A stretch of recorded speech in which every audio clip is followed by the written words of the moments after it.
Hubungan SBY dan Jokowi memanas usai Ketua Solidaritas Merah Putih Sylvester Matutina dan Sekjen Peradi Bersatu Ade Darmawan menyindir Partai Biru di balik ijazah palsu Jokowi dan pemakzulan Gibran. Jika Ade memberikan petunjuk dengan warga baju warna birunya, maka Sylvester Matutina terangan-terangan mengatakan, Partai Biru yang anaknya jadi menteri dan dalam koalisi. Saya tidak perlu menyebut, katanya dikutip dari diskusi di Kompas TV, Senin 28 Juli 2025. Lalu Sylvester menambahkan saat dicecar host Kompas TV pada 26 Juli 2025. Bukan yang kalah pilpres lah, tetapi yang ada di dalam koalisi kami, ujarnya. Melihat ini Yunarto Wijaya mengatakan, Sylvester sudah jelas menyebut Demokrat dan AHY serta tokoh besar itu SBY.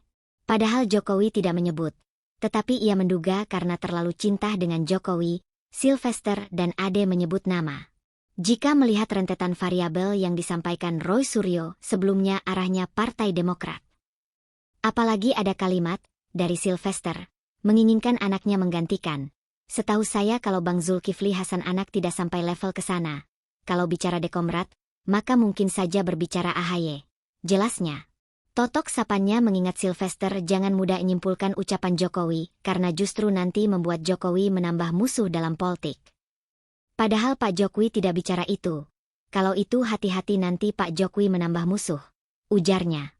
Sementara itu juru bicara Partai Demokrat, Herzaki Mahendra Putra, mengatakan, SBY dan Jokowi baik-baik saja. Hubungan antara keluarga Bapak SBY dan keluarga Bapak Joko Widodo baik dan penuh saling hormat, ujar Herzaki Minggu, 27 Juli 2025. Ia mengatakan, Wapres Gibran Raka Buming Raka dan Kaisang Pangarep bahkan menghadiri Kongres V Partai Demokrat. Saat AHY kebetulan sedang merawat SBY, Demokrat mengutus Sekjen Demokrat, Herman Haeron, dan Waketum Demokrat, Teku Rifki Harsha menghadiri Kongres Partai PSI. Wakil Presiden Gibran bahkan menjenguk langsung Bapak SBY di RSPAD saat beliau kemarin dirawat.